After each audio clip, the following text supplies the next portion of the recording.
কোম্পানির সিলসিলা আর দাদা পীরের সিলসিলার মধ্যে ইয়াকুব সাহেব হুজুরের মাদ্রাসায় একটি বাচ্চা মেয়ে একটি কিরাত পড়েছে বা গজল গেয়েছে, সেই উপলক্ষে কিছু তর্ক চলছে। আসসালামু আলাইকুম রহমতুল্লাহ। প্রিয় দেশবাসী, আপনারা জানেন রাত এখন কম বেশি প্রায় 1টা থেকে 1:30 বাজে। একটি জলসা ছিল, বাড়িতে ফিরলাম। ফেরার পথে কোম্পানির কিছু পোষা চামচা, তাদের কিছু দালাল ফোন করলো, যেমন তখন আমাদের পরিচিতির মধ্যে অনেক আলেম-ওলামা ফোন করলো।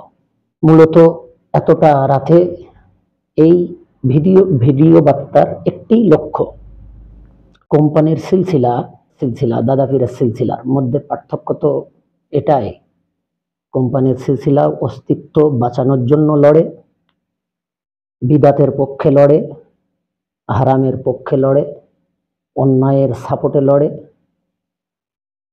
অন্যায় প্রতিষ্ঠিত করার জন্য লড়ে। দাদা পীরের সিলসিলা প্রতিষ্ঠিত বিদাতের বিপক্ষে, শিরকের বিরুদ্ধে, অন্যায়ের বিরুদ্ধে, হারামের বিরুদ্ধে, ধোঁকার বিরুদ্ধে, কুফরের বিরুদ্ধে দাদা পীরের সিলসিলা লড়ে যায়। এবং সেই জন্যই মুজাদ্দিদ জামান আমিরুশ শরিয়াত আলা হযরত দাদা হুজুর পীর কেবলা রাহমাতুল্লাহ আলাইহি এই সিলসিলা প্রতিষ্ঠিত করেছিল। মূলত এতটা রাতে এই ভিডিও বার্তার একটি লক্ষ্য, বেশ 2-4 দিন ধরে সোশ্যাল মিডিয়ায় লক্ষ্য করছি আবু বকর সাহেব হুজুর এবং শরীফুল আমিন হুজুর জাহিদা মাদ্রাসাতুল বানাতের একটি বুখারী খতমকে কেন্দ্র করে একটি ভিডিও সোশ্যাল মিডিয়ায় ব্যাপক ঘুরছে। এবং আজ আমি খুব বেশি সোশ্যাল মিডিয়া চালানোর সময় পাইনি, বেশ কয়েকটি প্রোগ্রামে আমি ব্যস্ত ছিলাম। তো এদের ফোন বা যতটা লক্ষ্য করেছি সোশ্যাল মিডিয়ায় দেখলাম, ইয়াকুব সাহেব হুজুরের মাদ্রাসায় একটি বাচ্চা মেয়ে একটি কিরাত পড়েছে বা গজল গেয়েছে, সেই উপলক্ষে কিছু তর্ক চলছে। তো আমার মূলত বক্তব্য হলো এটা, যে সেখানে যদি কোনো বড় মেয়েও ওই নাত বা কিরাত পড়ে থাকে বা গেয়ে থাকে, আমাদের কোনো আলেম বা আমি বা আমাদের সঙ্গে যত সঙ্গী আলেম ওলামা আছে, তারা কি ওটার পক্ষ নিয়ে, সাপোর্ট নিয়ে, যে না এটা করেছে, ভালো কাজ করেছে, এটা শরীয়ত সম্মত কাজ করেছে, কেউ কি সাপোর্টে কোনো কথা বলেছে? বা আবু বকর সাহেব হুজুর, শরীফুল আমিন হুজুরের ওখানে যেটা ঘটেছে সেটার পক্ষে আমাদের সঙ্গী সাথী কোনো আলেম ওলামা, কোনো পীর পিরজাদা কি সাপোর্টে কিছু বলেছে?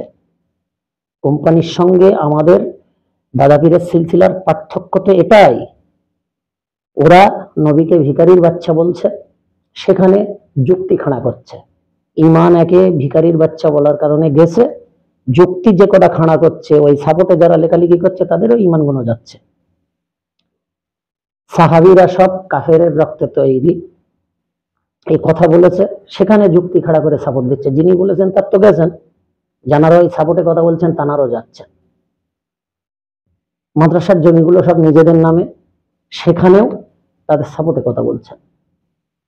ফুরফুরায় জিকিরের মজলিস, ফুরফুরা দরবার শরীফে জিকিরের মজলিসকে কেন্দ্র করে সেখানে তারা গেলেন না, সেটাকে ভুল বুঝিয়ে তাদের চামচা অন্ধভক্তদের বললেন, সেটা সাপোর্টে তারা কথা বলছেন।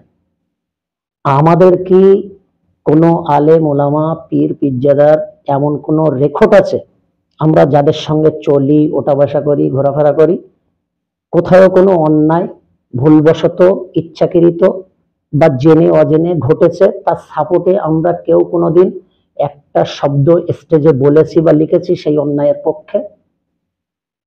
অন্যায়ের পক্ষে আমরা বলেছি, তার কি কোনো প্রমাণ আছে? আমার টোটাল সোশ্যাল মিডিয়ার বক্তব্য বা লেখনী টোটাল চেক করা হোক। কোনো জায়গায় কোনো অন্যায় ঘটেছে, কোনো হারাম কাজ ঘটে গিয়েছে, জানিয়ে দেওয়া জেনে, তার সাপোর্টে একটা অক্ষর কোনো জায়গায় লেখা আছে কিনা? কিন্তু আপনি কোম্পানির সিলসিলার চামচাদের খেয়াল করেন, কোম্পানির সিলসিলায় যারা চামচাগিরি করে, গোলামি করে, দুটো দাওয়াতির আশাই করে, একটু স্টেজে যুবক ছেলেরা করে, একটু বড় স্টেজে তুলে হাতে একটু ফুল দেবে, অনেক মানুষ দেখবে, বিরাট বাহবা, এই চিন্তায় যারা করে, তাদের দেখেন যাই করছে, সে শিরক হোক, বিদআত হোক, কুফর হোক, মাকরুহ হোক, শরীয়তের বিরুদ্ধে যাক, কোরআনের বিপক্ষে যাক, যে কাজই তারা করলে সেই কাজটা যে কোনো অছিলাতে, যে কোনো বাহানায়, যে কোনো তর্কের মাধ্যমে সেটাকে জাহেজ প্রমাণ করাতে হবে, সেটাকে হালাল প্রমাণ করাতে হবে। আমাদের লড়াই তো এই জায়গাটায়, এটা জানতে হবে, বুঝতে হবে। আজকে যদি ইয়াকুব সাহেব হুজুরের ওখানে এই ঘটনাটা না ঘটতো, এরা যে সত্যি সত্যি ইসলাম থেকে খারিজ একটা দল, এরা যে একদম শরিয়তের খেলাফি একটা দল, ওটা না ঘটলে তো জানতেই পারতাম না আমরা। সেখানে ঘটেছে, যদি ঘটে থাকে, মেয়েটা যদি বড় মেয়েও হয়, সেটা ঘটে থাকে, সেটা অন্যায় হয়েছে, তার সাপোর্টে কি কেউ কোনো কথা বলেছে? তাহলে এটা নিয়ে এত চেঁচামেচি, এত বলাবলি হচ্ছে কেন? আমরা তো কেউ সাপোর্টে, শুধু ওই ঘটনা কেন, এমন কোন ঘটনার তো কোনো সাক্ষ্য নেই। কোম্পানির সিলসিলা আর দাদা পীরের সিলসিলার সঙ্গে পার্থক্য হলো এটাই, দাদা পীরের সিলসিলা সত্যকে প্রতিষ্ঠিত করার জন্য তৈরি, সত্যকে জারি রাখার জন্য তৈরি, বিদআতের বিরুদ্ধে তৈরি, কুফরের বিরুদ্ধচারণ করার জন্য তৈরি, শিরকের বিরুদ্ধচারণ করার জন্য তৈরি, হারাম হালালের বিরুদ্ধচারণ করে ন্যায় সত্য হালালকে প্রতিষ্ঠিত করার জন্য তৈরি। আর কোম্পানির সিলসিলা তৈরি কোম্পানির অস্তিত্বকে বাঁচাতে, কোম্পানিকে টিকিয়ে রাখতে, গাড়ি বাড়ি জমি জায়গা আর বিস্তার ঘটাতে। সেখানে যদি কুফরি করতে হয়, হারামি করতে হয়, বেদাতি করতে হয়, নাজায়েজি করতে হয়, যে কাজ করতেই হবে, যেটা করে ফেলবো বা করব, বা আমাদের সাপোর্টের জন্য যেগুলো করার দরকার, সে ফেসবুকে গালাগাল, আলেমুল আমাদের মুখের উপরে কোনো সিনেমা আর্টিস্টের দেহ বসিয়ে সেটাকে বিকৃতি করে প্রচার করা, কোনো আলেমের বক্তব্যের কিছু অংশকে কেটে সেখানে এটা সেটা জুড়ে দিয়ে বিকৃত করে সেটাকে প্রচার করা, এসব তো কোম্পানির সিলসিলার কাজ, তো দাদা পীরের সিলসিলার কাজ নয়, এটা তো আমাদের কাজ নয়। অর্থাৎ আমরা কোনো অন্যায়কে সাপোর্ট করি না। হ্যাঁ, যদি অজান্তে কোনো অন্যায় হয়ে যায়, তাও আমরা ক্ষমা চেয়ে নিই। ওরা তো জীবনে ক্ষমাও চায় না। আল্লাহর কাছে যারা ক্ষমা চেতে পারে না, হ্যাঁ, একটা জিনিস হতে পারে, এটা কিছু আলেম ওলামার সঙ্গে আমি আলোচনা করছিলাম, যে ঘটনাটা হলো এই, যদি এদের তওবা নসিব হয়তো হবে না, কারণ পীর মাশায়েখ বুজুর্গানে দিনদের বদদুয়া আছে। যাই হোক, আমি ভিডিও লম্বা করতে চাচ্ছি না, লম্বা করব না। কিছু মানুষ ফোন করেছে, কিছু চামচারা ফোন করে প্রশ্ন করছিল বলে আমি এই সত্য কথাটা বললাম। আল্লাহ পাক যেন যতদিন বাঁচিয়ে রাখবেন, দাদা পীরের কুরআন সুন্নাহ ইজমা কিয়াস হানাফি মাযহাব, দাদা হুজুরের সিলসিলার সঠিক মাসলাকের উপরে যেন আজীবন চলার, প্রতিষ্ঠিত থাকার, ইস্তেকামত থাকার তৌফিক দান করেন।